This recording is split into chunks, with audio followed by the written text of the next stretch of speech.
What's going on, everybody? Welcome back into Blazers Uprise Live. If you missed part one, we talked about Drew Holiday, Dan Hurley, and the Celtics taking control in the NBA Finals.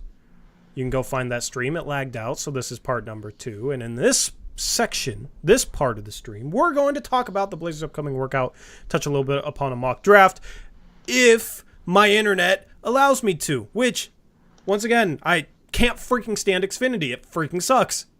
Whole new router, whole new modem, whole new everything, still lag out, and it drives me crazy. So, at some point, I guess I have to get fiber, I guess, is really my only option left at this point. But, to put a bow on the Drew talk that we were having when we lagged out last time, Eric, in hindsight, it does look a little bit worse, but, as I said, it just depends on what the Blazers get back for Brogdon. It depends on what happens with Robert Williams. Mm-hmm. Anyway, any other thoughts on that conversation before we move on? Well, I just want to say the trade I proposed with the first round pick or the 25th pick and M48, we would be about $15 million under the luxury tax right now. Not having to worry about that. Could possibly use the full MLE. Yeah. All that kind of stuff right now. So it would have completely changed our initial run into the offseason. Yep. Man, I'm looking forward to this offseason. Draft coming up. The Blazers have a massive 3-on-3 workout scheduled between some big-name prospects. Tomorrow, there will be a workout featuring Ron Holland, Tidjane Salaun, Ryan Dunn, Zach Edey, Yves Missy, and Keyshawn George. 6 big-name players, 6 guys that could go in the first round. You got some upside there with Keyshawn George and Tidjane Salaun. You got centers in Edey and Missy, and then you got defensive wings in Holland and Ryan Dunn. This is going to be a phenomenal workout. Eric, your thoughts? Dude, I want to see this workout so bad, like in person. That'd be awesome. I just think it's really cool to have Salaun go up against a guy like Ryan Dunn that's just a defensive specialist. I'm going to be fascinated to hear how he does in that situation. And if Dunn can do anything offensively as well. And then Missy versus Edey, that's intriguing as well. I feel like this is just like a power workout, man. Yeah. I think Salaun, I don't know how good he's going to look if he's being guarded by Ryan Dunn. Holland's a good defender, too. So Holland's a good defender, too. Like, Salaun is going to look better in, like, a 5-on-5 setting, being able to like, cut and run in transition right now. If he's required to create in, like, a 3-on-3 setting, which you're required to create a little bit more, that's where I'm a little worried about how he looks right now. But, of course, he's a more long-term play, one of the youngest prospects in this draft, just like Ron Holland is. So, what if he surprises and looks good in that scenario? I would be very surprised. Expectations are not high for him, for me, in that sort of setting, which is completely fine. I think he'll look good just in terms of being big and being able to move well. But it's tough, especially if you're going on a 3-on-3 setting. You got Edey at the rim. I don't know. This might be the highest level basketball he's played because you got some really good prospects in this workout. I don't know exactly how they're going to run this workout. I don't know exactly what they're going to look for from Tidjane Salaun. I don't know if they're going to run different guys through different drills. They probably should because you got some different types of players here. Although they are all front court players. The closest thing to a guard is Keyshawn George. He's big enough to play the 3. So it's going to be a super fascinating workout. And the workouts have been interesting. So there's a not-so-secret private workout that they had with Donovan Clingan that's been talked about. That's not the only private workout that they've had. It's just the one that got leaked. So I wouldn't make too much of a fuss about the names that you don't see tied to a Blazers workout because there's a chance that they have worked out with them and it's just not public. The Blazers are working out anyone and everyone, it sounds like, which is good. Now, are they done doing workouts for guys that could go with that 34th and 48th overall picks? Possibly. I would be disappointed if that was the case. And there are some guys like Ryan Dunn I think might fall to 34, but also the Blazers might be working them out for 14. And that's the tough part with that range of the draft is you have a lot of guys that like their ceiling might be 14 and their floor might be 34. Ryan Dunn, I hope the Blazers do not take him with 14. A guy like Jalen Tyson, I do hope the Blazers would consider him 14, but he, on a lot of mock drafts, is late first. Some mock drafts even have him early second. So that might be a guy to look at with the 34th pick, which I'll be begging for him if he's on the clock there at 34. But it sounds like the Blazers are doing their due diligence with both these picks, working out as many players as they can for both these picks. Hopefully they work out a couple more second-round guys because being able to hit on a second-round pick is always great. I mean, just ask the Denver Nuggets. So anyway, Eric, any more thoughts on this workout or anything I said? I think it's kind of crazy that all these guys are coming at the same time. I like it. Yeah. The only thing I wish is that there was a couple of guards here too, so we could run pick and roll. Because Wes Davis says, "What if Edey dominates?" He should dominate this workout. Like just in a one-on-one setting. Yeah. I mean, I think he's probably going to be better at this point than Missy. Now, that doesn't mean I think he's going to be a better NBA player long term. But right now, he was National Player of the Year, right? So, yeah, he should be the best player on the court in this situation, especially since there's not going to be a point guard or anything running pick and rolls against him and stuff. Like I said, I was worried about. So yeah, he should look really good in this, in my opinion. Yeah, 100%. Draft is 16 days away. Can't believe it. Day one is 16 days away. I need to get fiber in 16 days, I guess. So Elizabeth Allen says maybe they thought, or maybe they brought in Dunn with the real intention of seeing the other guys against the top defender they can get in the workout. Very possible. I absolutely think, like, if I'm the Blazers and you like Salaun and Holland, I would love to see them work out against Ryan Dunn. So if that was their strategy, I think that's actually quite smart. But that doesn't mean they still can't get a good look at Dunn either. That might not be the only reason. But I really do think that they wanted to have those guys go against, especially Tidjane Salaun, someone who, you can watch all the film, you can go to a game or whatever, you just don't have the same body of work as you do with these college guys. So, I think they do want to see him go against a couple of really top-notch defenders. Yep.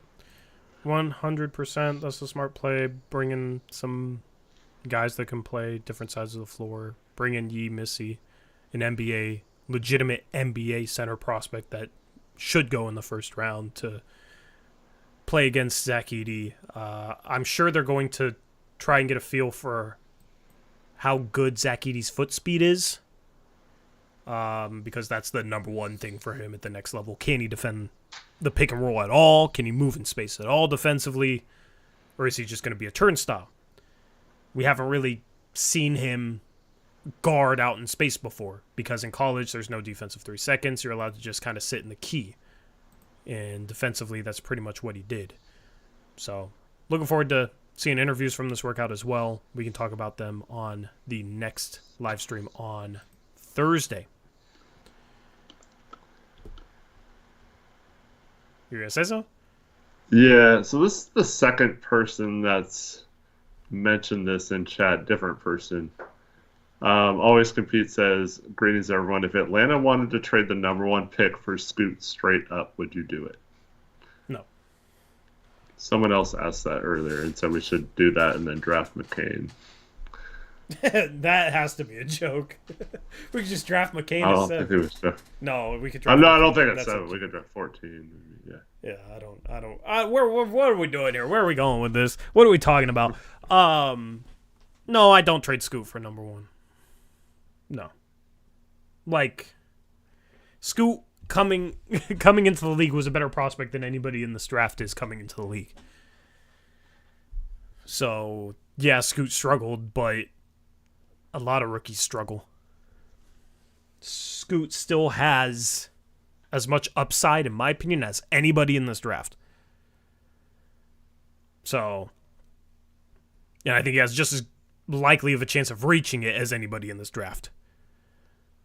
So, no, I would take Scoot number 1 in this draft even after that rookie season. I really like Sarr a lot. Yeah, Sarr has and some... I really like Anthony. So. Sarr has some question marks, too, where if... I mean, Scoot has some question marks. Sarr has some question marks. Like, Sarr might struggle, man. Like, defensively, I think he'll be able to make an impact, but offensively, if that shot doesn't translate, if that shot's not good enough, and some of his finishing around the rim didn't look so good, and then the ball handling just isn't something that he can actually do at the NBA level, then he might look pretty freaking bad offensively as a rookie, right? And I wouldn't be surprised to see that at all. I'm still high on Sarr. He's still the number 1 prospect in this class, in my opinion. But he has some question marks as well. And I think Scoot, had question marks going in and just showcased why he had those question marks. He had some areas that were serious weaknesses for him that caused him to have a rookie year where he had some really, really bad moments, and he has to get better at them. Every prospect in this draft is like that, unless it's maybe just a role player that's like a high floor, lower ceiling than Scoot. So I still take Scoot number 1. I would feel a lot better about the Blazers moving forward if we made that trade. I don't know. It just kind of solves a lot of the which guard do we choose, how do we balance the roster, all those kind of things. I mean, I don't think you draft somebody number 1 to balance the roster, though. No, I know, but I'm just saying, like, I believe in Sarr, and he plays a different position other than guard, so it automatically balances out the roster. Yeah, I don't really care about that. I want the best player with the most upside. Because Blazers still don't have their star. They need to find their star. I think Scoot is more likely to become a star than Sarr.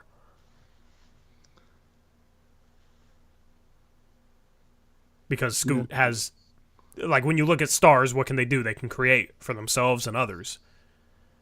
And that's my question mark with Sarr. Like, is he going to be able to consistently create for himself off the dribble in the half court? From the perimeter? If not, he's probably not a star. He might be a really, really good two-way role player. Bam Adebayo. Yeah, Bam can pass, though. I think Sarr can pass, though. Yeah, it's tough to sit here and say, like, okay, he's going to be for sure a top 3 rim protector and an elite passer at the position. Yeah. Like, but it's possible. Don't get me wrong, it's possible, but I mean, other than Scoot Wemby, becoming there's not many players stars in the past years that have been a sure thing. Yeah, but I mean, that's entirely my point. Is like, if that's possible, Scoot becoming a freaking stud is possible too. But there's also a possibility that Scoot's just not good. And there's a possibility that Sarr's just not good. I know, I'm just saying, like, all these are possible. Exactly, all these are possible. So, yes, 100%, I agree. In that scenario, I'm going to lean towards the creation. Yeah. So,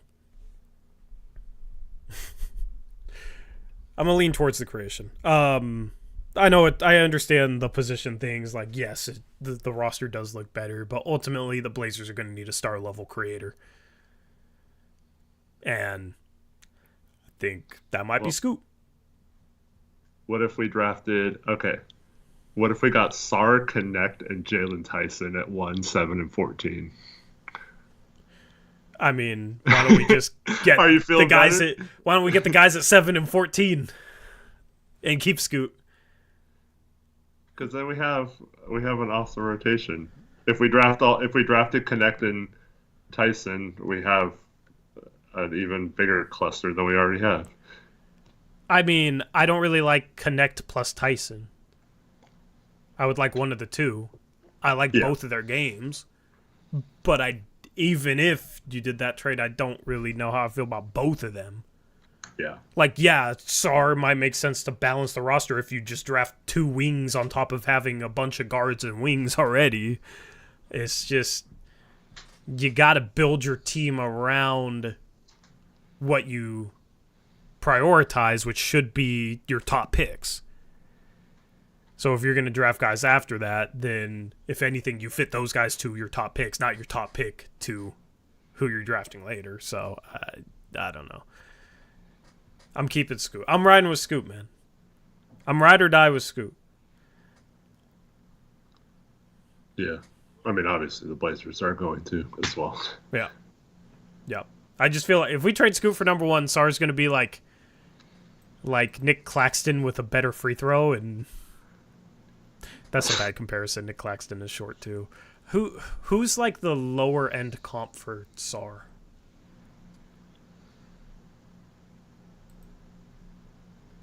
I don't know.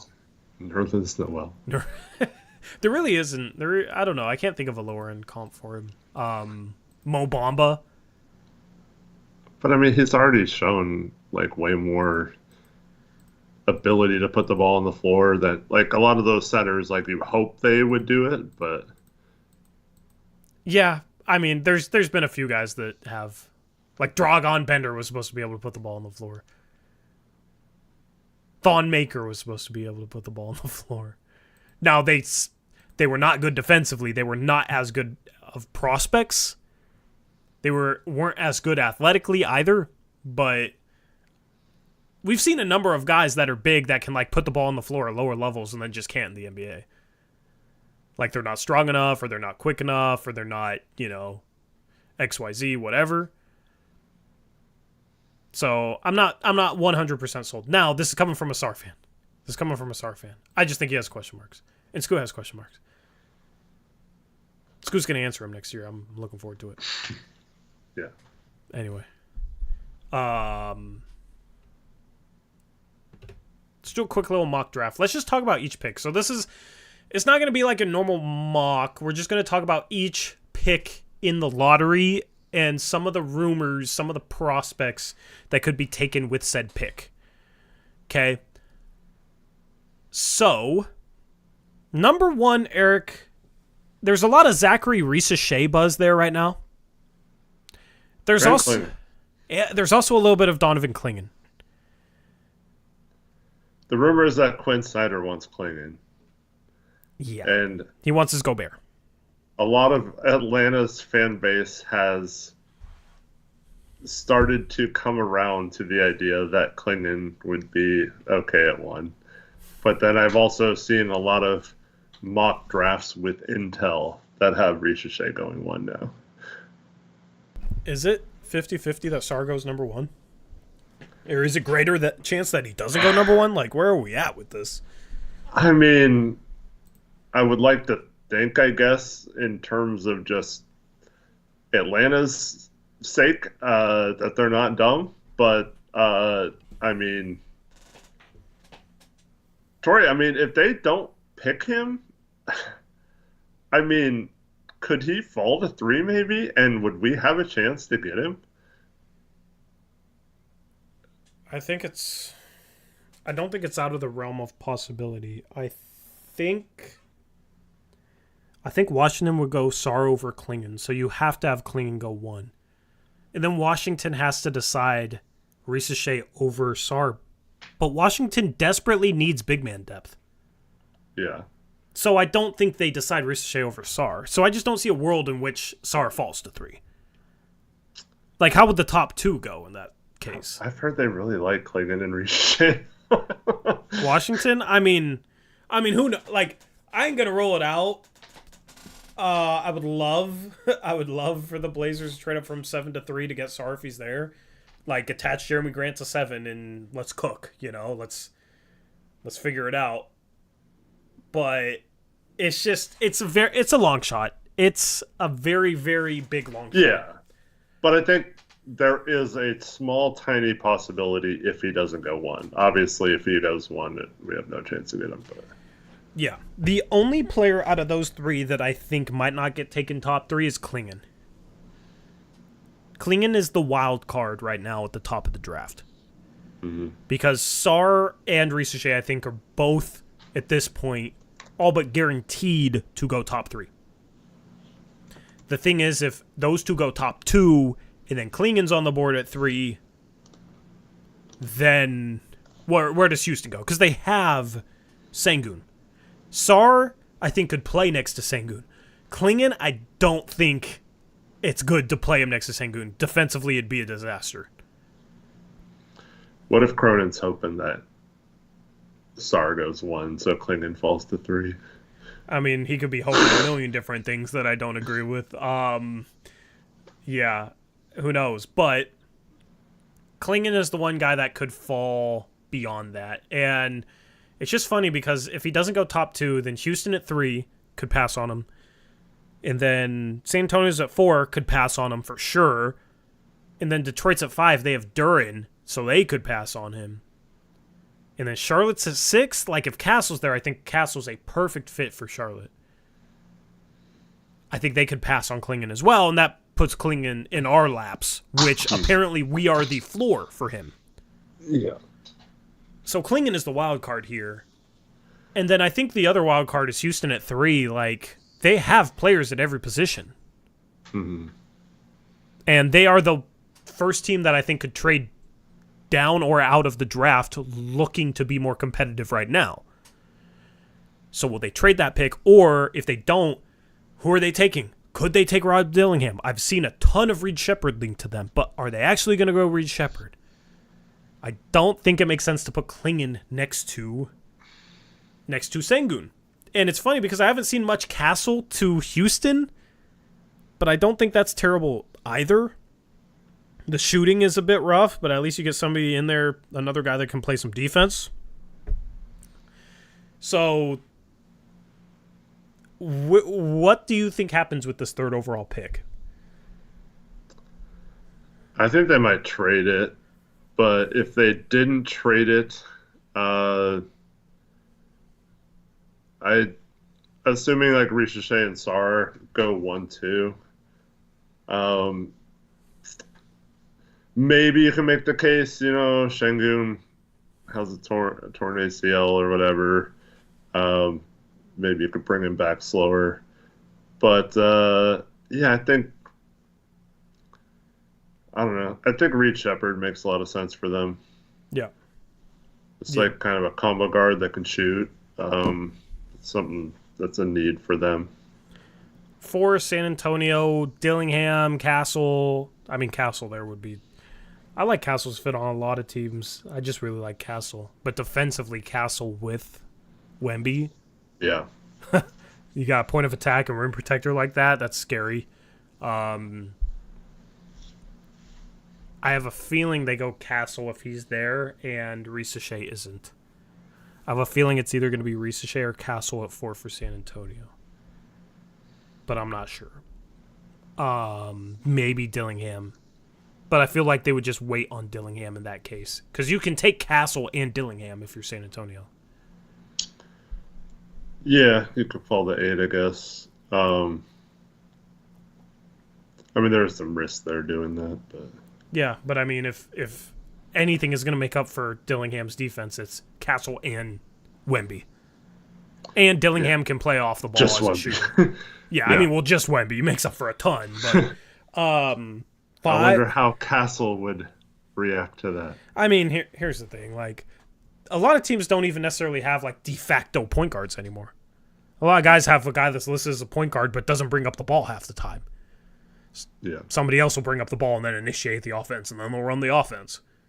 It's like, who's the point guard? I don't know.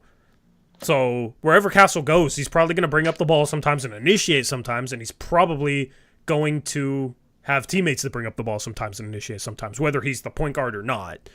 And then in the half court, no matter what his position is, he's going to get some plays where he's supposed to create, or he ends up with the ball in his hands. And I think there's situations where he could be the point guard and have less responsibility as a creator in the half court, compared to other situations where maybe he's not the point guard, but would have a little bit more responsibility. So that's the thing with the more positionless NBA. I don't think it really matters. I don't think it does either, but it seems to matter to Castle. Yeah, I think he'll be fine. I mean, if you're a team like San Antonio, you just get him in there and you make it work. Like, he's too good not to make it work, in my opinion, if you're San Antonio. Shout out to Carter Dick, member for 19 months, says, is Klingon the first center in the class you would take for the Blazers other than Chomchi, Eric? Eric has Klingon at 17. But it's still my first center, I think. Well, Sarr. Other than Sarr, yeah. Yeah. Yeah, realistically, I mean, we're not getting Sarr, so yeah, Klingon would be the first center I would take. Yeah. Other than Chomchi. Yeah, well, he said other than Chomchi. Yeah, I just wanted to reiterate that. I'm taking Klingon. Before Chomchi, before Missy, before Ware. He's my number 2 center. Behind Sarr. But I have him like 9. I think the top pick buzz is a little ridiculous. The 5th pick is going to be interesting, Eric, because I think that if Klingon somehow doesn't get drafted top 4, right, where if nobody trades out and Klingon doesn't go top 2, I feel like he's not going 3 or 4 and might fall to 5. That is the trade-up destination for Memphis if they want Klingon. Because that is the trade-down destination for Detroit, because I've started to see a lot of people pegging Dalton Connect to the Detroit Pistons at 5. Mm-hmm. Which I think makes some sense. They trade down to 9 and we take him at 7. I mean, yeah, if they're not completely sold on him but are leaning him, they could trade down to 9 and just take, whoever's there. Buzelis might be there. That's the other guy that's been linked to Detroit at 5. Buzelis' agent is I think it's like the son of somebody that works in Detroit's front office. I don't know. There's like some sort of connection. It may be a little different than that. Yeah, but they have a new president of basketball operations. I don't think he's going to care about that kind of stuff. Well, there's also a report that said that he wasn't impressed with Ignite prospects. So who knows? Detroit at 5, another wild card. But I could see them being the trade-up destination for Memphis to get Klingon if Klingon doesn't go 1 or 2. Otherwise, Buzelis makes sense. Did you happen to see the trade for you involving number 5 that a Detroit athletic writer put in a column? Yeah, I don't really want to talk about it. It's a bad trade. Yeah. Basically, it's 14 Grant and Thibault for 5. No, I'm not doing that. Doesn't make sense. Certainly you wouldn't do it, right? I think about it. Save $40 million. There's just something about making that sort of trade for salary savings in a rebuild when you should never make that type of trade for salary savings when you're in a rebuild, because you should never care that much about salary savings. They shouldn't be in this position. But if you got Buzelis there and then you still had 7 and 14 to take other players. Well, no. It was 14 Grant and Thibault for 5. Oh, okay, sorry. You still have 7 to take another player. I mean, you're just moving up from 14 to 5. There's not much difference, in my opinion, 5 to 14. There's not enough to justify trading Jeremy Grant for that. Matisse Thybulle, I could care less. I could care less. They could get a second for him. If 14 wasn't in it, would you do it? You could probably talk me into it. Yeah, I would absolutely do it if 14 wasn't in it.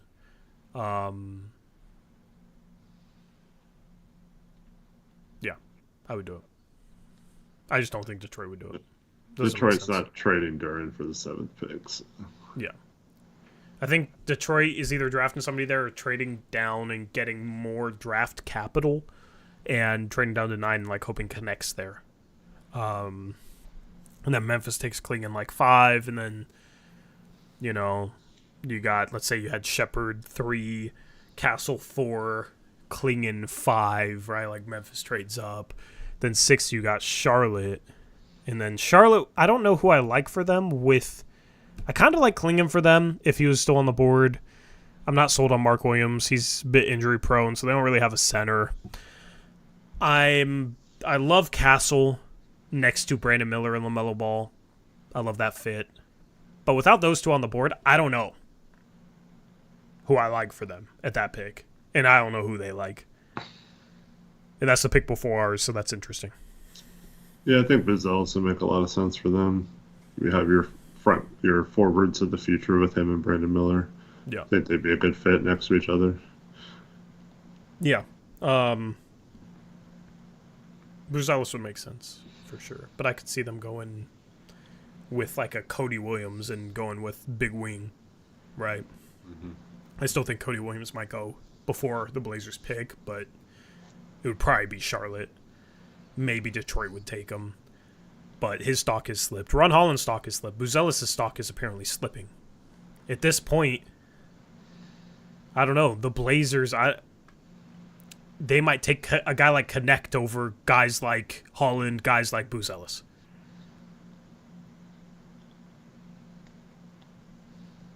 I'm starting to feel like there's a legitimate chance that if Connect's there at 7, that is the guy the Blazers pick. If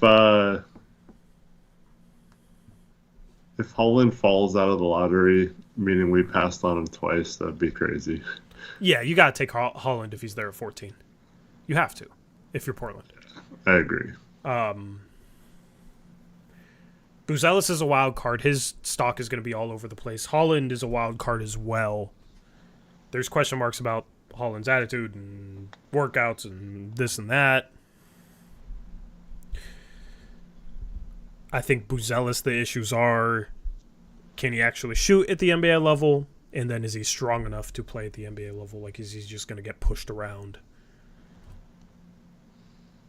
And if you can't shoot and you're not, like, super quick off the bounce and you're not strong, like, you're going to get pushed around, he has legitimate bust potential. I like Buzelis for his upside and his attitude.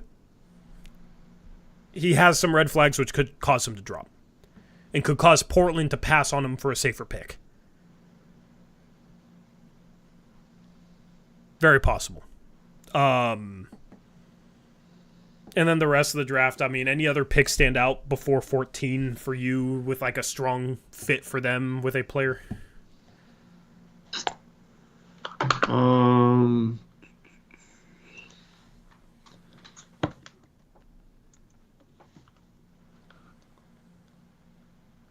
Do you have any? Well, I'm trying to think of one. Who's 8 again? San Antonio.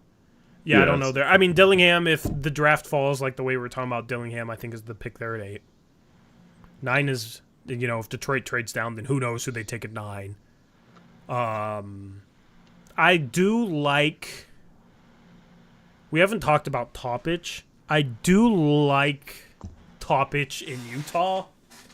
Defensively, it has question marks, but I kind of like the fit with him and Keontae George. Yeah. I like Devin Carter on either San Antonio, Memphis, or not Memphis, Detroit if they traded back to 9 in this scenario, and Utah. Yeah. I mean, I also like Cody Williams for Utah. I think that's a Cody Williams, Ron Holland, Nikola Topic. I think one of them will fall to 10 and go to Utah. I think that is a good spot for them.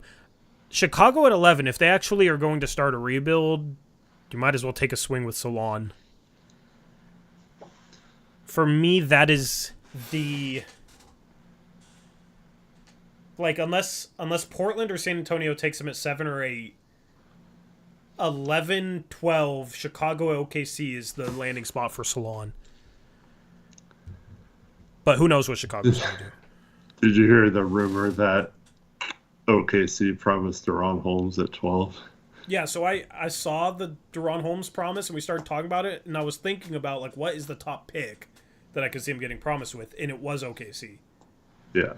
Because they need big man depth, but also, like, he's skilled, and you could play him next to Chet. There's a... do you believe that? Because Well, there's that would make sense why he started shutting down workouts, because he's probably not going much higher than that, and that is a good spot for him. yeah, it makes sense just thinking of that, but there were people saying that Presti has been on record several times saying that he would never do the draft promise or whatever. But there has been rumors every year with OKC doing draft promises, so I don't know what to believe at this point. Deron Holmes would be a better pick than Filipowski, who I see mocked to the Thunder a lot. But is it better than like Ware or Missy? I don't know. I think what's Chet's advantage is versatility. I think being able to pair another versatile big with him that can pass a little bit is intriguing. Like, I just kind of like the fit there. Because I am a little bit worried about Deron Holmes' ability to be physical inside, to rebound. If you can play him next to another big, I'm a little less worried about that. Yeah, absolutely. So, I think his skills could shine there.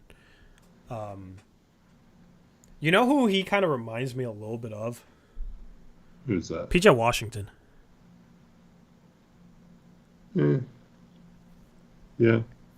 Knock down threes, attack off the dribble, and is a little shifty off the dribble, like nothing crazy, but you know, PJ Washington loves that little like Euro step floater. Like, he's skilled, a little undersized for a center spot, better at a power forward. They're not the exact same, but I like that comp. And then 13, Sacramento. Sacramento, I feel like, is a little different. They don't need big man. They don't need a big man. They need wings. They have wings, but they are all kind of mediocre or just like solid, but nothing special. You got Keegan Murray at the 4. I'm talking more so about Harrison Barnes, Kevin Huerter. Like, Malik Monk had a good year. He might leave. So I feel like that's when you start to talk about names like Jacoby Walter. You start to talk about names like Jalen Tyson. You start to talk about names like, I don't know, maybe Keyshawn George at that point.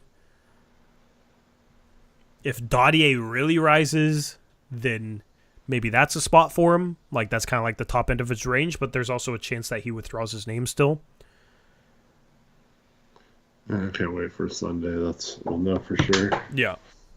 So the international players have until I think it's 2 West or Pacific time.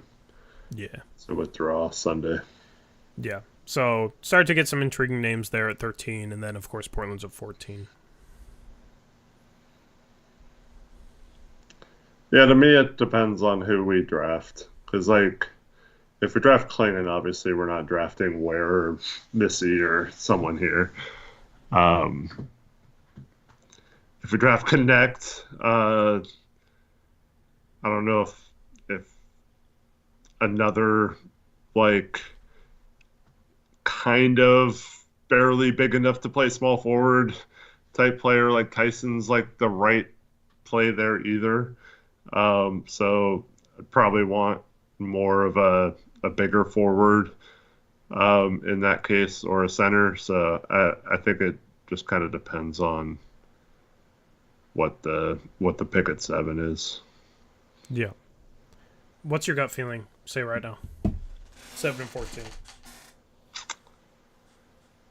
I still kind of feel like we're gonna trade up for Klingon. If we stay at 7 and 14, gut feeling before we wrap up the stream.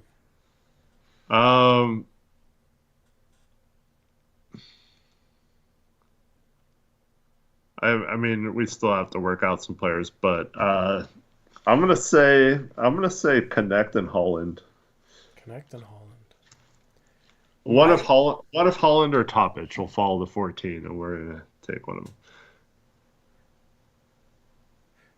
Or is How would you feel if we got Connect and Holland at 7 and 14? I mean, I'd feel okay. I don't know. I'd be pretty happy. I'd be pretty happy. I mean, we got a high upside guy who's pretty young. I think Holland's the third youngest player in this draft. Yeah. Or second youngest. Yeah.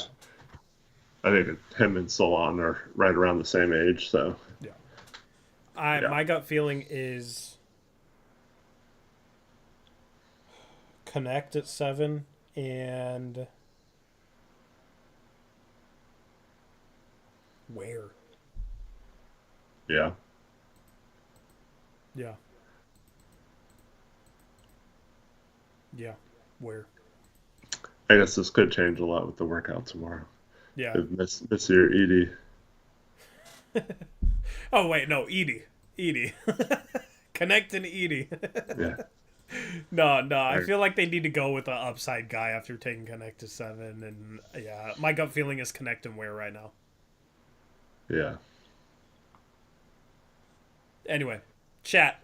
What's your gut feeling at 7 and 14? Who do you think the Blazers are going to take as of right now? Draft 16 days away. Looking forward to it.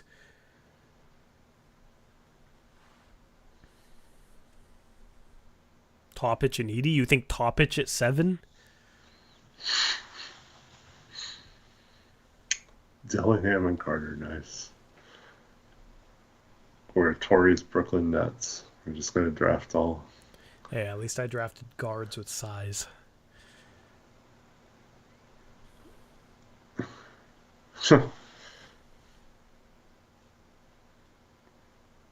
No Connect. West hates Connect. You hate Connect a little too much, man. Go watch Connect highlights. You'll feel better. Normally, I wouldn't recommend to just go watch prospect highlights, but go watch some Connect highlights so that you're okay when we draft him at 7.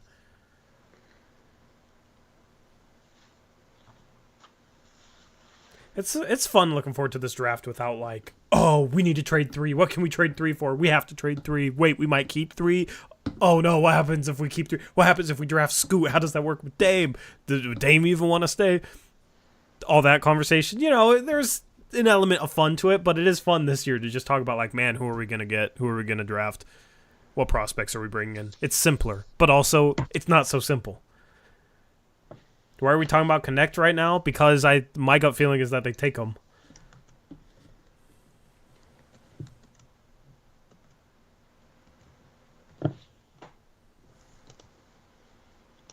Tori, do you like... Sorry, go ahead. Honestly, I think they fall in love with Salaun tomorrow, so maybe they take him 7. I think that's wishful thinking on your part.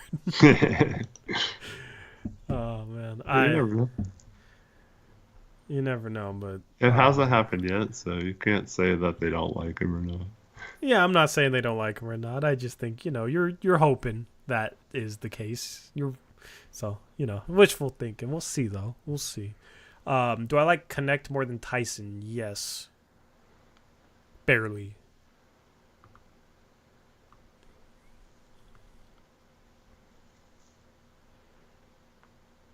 Klingon seems like an inevitability. I can't say that word. I hate it. I mean, there's a chance he goes 1, 2, 5. Like, if Memphis trades up above us, there's a really good chance Klingon's off the board by our pick. Maxie asked my gut feeling who we take, not who I want at 7. Yeah. Yeah. Different conversation. We all know who Eric wants at 7.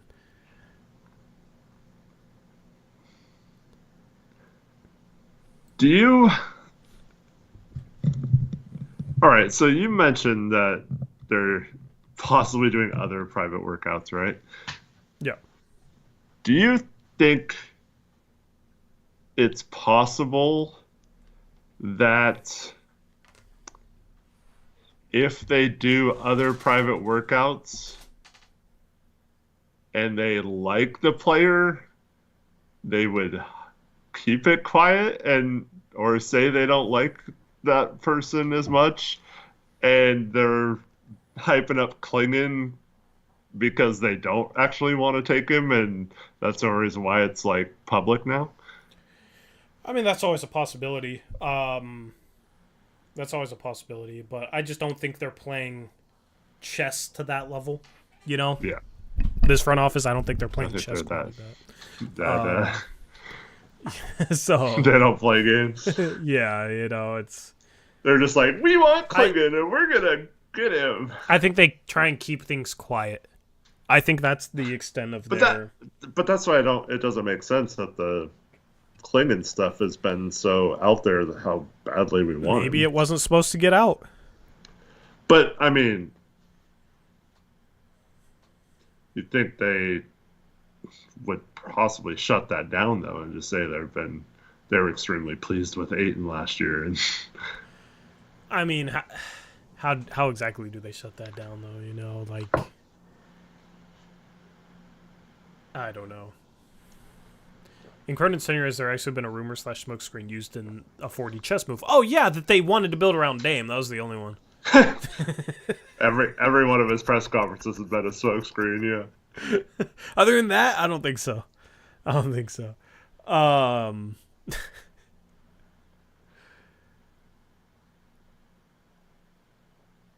Yeah, I really don't have a read at this point with this team. But Connect is my gut feeling. I think a little bit of that is just because he's the only real guy we consider taking there that we've worked out so far. We've worked out Klingon. Like public in Portland workout. That's it's not why.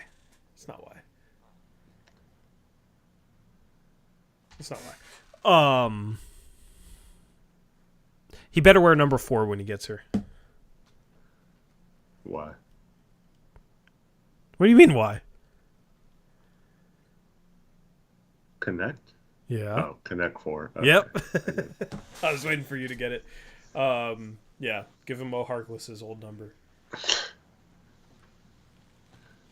We're not retiring. Crazy. We got Connect 4. We got Sharp. What number was he in college? Blanking. I forget. We'll look it up. Maybe one day we'll be able to formulate a sentence with these guys' last names. Edey better wear 99. That's funny.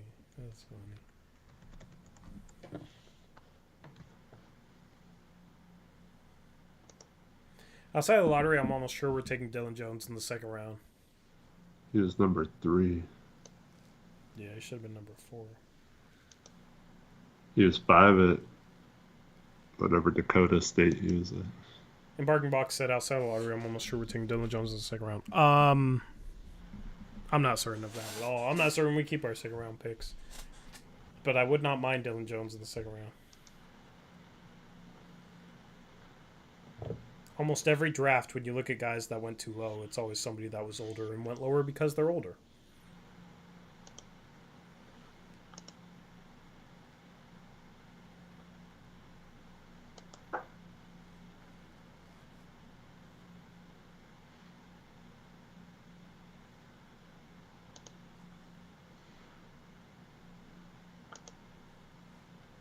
Blaze the Nugget says, if come around to Connect to 7, we could do worse. I mean, he will be a better option than some of the more high upside options that will get taken there in the long run. Because these more high upside options, some of them are going to completely strike out, and some of them are going to end up being really, really good. So just by the natural variance of all that, he's going to be better than some of these guys that were otherwise linked to. He's like the safer pick.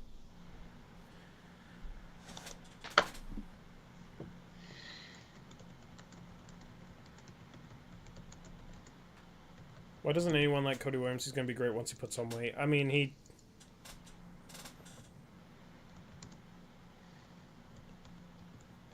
what skills are Cody Williams for sure going to be decent in? Or solid in?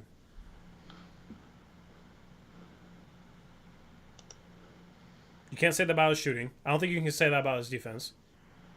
I don't think you can say that about his passing, playmaking reads, etc. I think it's literally just his finishing. But also, he does not finish strong. He fades away on a lot of his finishes. I have the most confidence in his finishing out of all his skills. But I think there is... I don't know. I would feel a little bit more confident if he finished strong consistently compared to some of the finishes he goes up with. Like, I don't like the way he fades away sometimes. His length you can't teach. I mean, his length is not a skill, though. A lot of guys had length. Hashim Thabit had length. I just think Cody's one of those guys where, like, he shows flashes in a bunch of areas. So, hypothetically, he could be really good if he could just completely tap into his passing and playmaking, if he could consistently create off the dribble. I'm just a little bit wary of the fact that he's not the quickest and he's not the strongest. And he has low three-point shooting volume. And he had injury issues. And he has, question marks about, is he assertive enough? There's so many question marks with Cody Williams. Where if they all end up panning out, he could be really good, but it's a big if.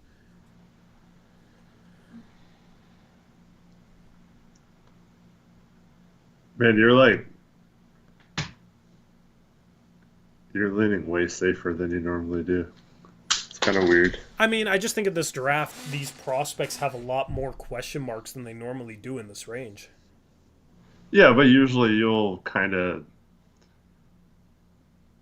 be a little bit more, I don't know what the right word is, not necessarily guessing, but you'll think that something they do will translate, or you'll see something in someone instead of just questioning everything.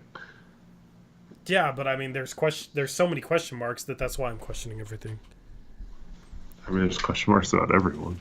I know, but in previous drafts, there was a lot more substance in certain areas where I could bank on a guy like being a legitimate difference maker in an area, right? Like when it was a man and a Sarr, it's like, okay, 1% athlete. From the jump, it's like, okay, 1% athlete, and you can bank on that. And they can rebound and play defense, right? And it's like, oh, but the shot. It's like, well, they can do a lot of other things well. And I'm very confident in them being able to do a lot of other things well. There's no players like that. Other than, Sarr's the closest. But Sarr, I would not take top 5 in last year's draft.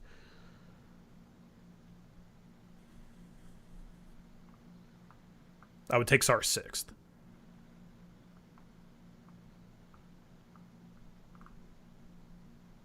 I think I'd take him 2nd.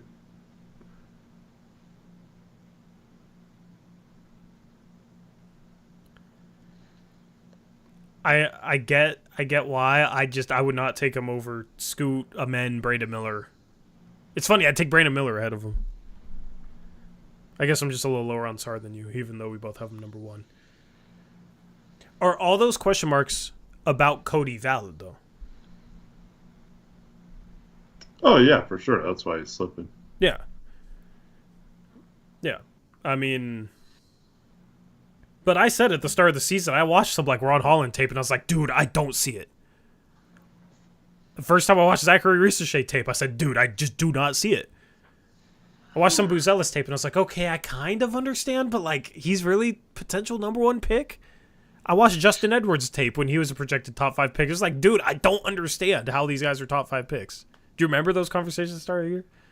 Yeah. It's just this draft at the top is weak. Now there's a lot of really good role players, but this draft at the top is weak. Trevor made me laugh. He said this year's Torrey would have had Keegan Murray top 3. I mean, Keegan Murray probably should have been top 3 in this class. This year's Keegan Murray might go number 1. And he might not even be as good as Keegan Murray. They said Ricochet is this year's. He's like a poor man's Keegan Murray. Yeah. You know what I mean? That's from you. That's such an insult. I just he reminds me a lot of Keegan, but I have less faith in his shot than I did in Keegan's. And I was definitely low on Keegan, man. Definitely low on Keegan. So, just a weird draft. It's an interesting draft. Next year, Eric,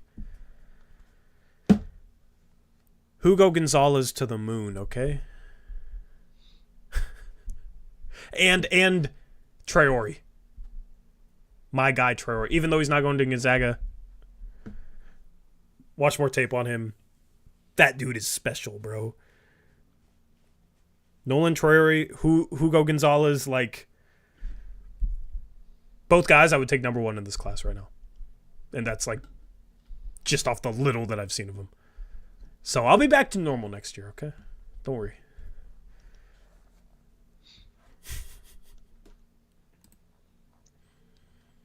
If any of you want to join the Hugo train or the Traore train right now, it's all aboard.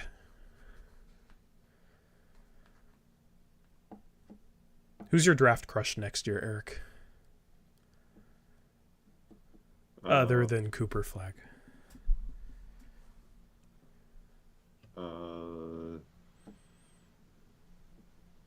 Next year. Oh, man. I had someone, but I'm blanking. I can tell you my draft crush the next year. Oh, Deep Ansa? Yeah. I mean, he's good. He's the number one pick. He's projected number one, though. He's everybody's crush.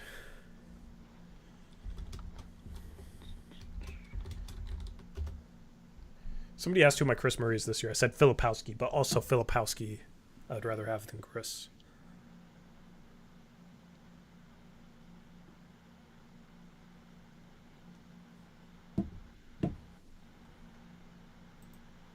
I don't know yet. I'm not super tied to anyone. Next year's draft's going to be fun, though. Yeah, for sure. Stacked. Anyway, anything else for the stream? Oh, we didn't lag out this whole second part. Yeah. Well, there's someone that has the last name of my favorite prospect from this draft and the first name of my favorite player of all time. So. Oh yeah. Oh yeah. Is that it? Just because of the name, right? We gotta Dame get another Sarr? Dame. We gotta get Sarr. Yeah. How can you not like Dame Sarr? The next few drafts are loaded in terms of just like unique and awesome names. Mm-hmm. Just go to NBADraftRoom.com and go look at some future drafts. Some of the names we got coming up.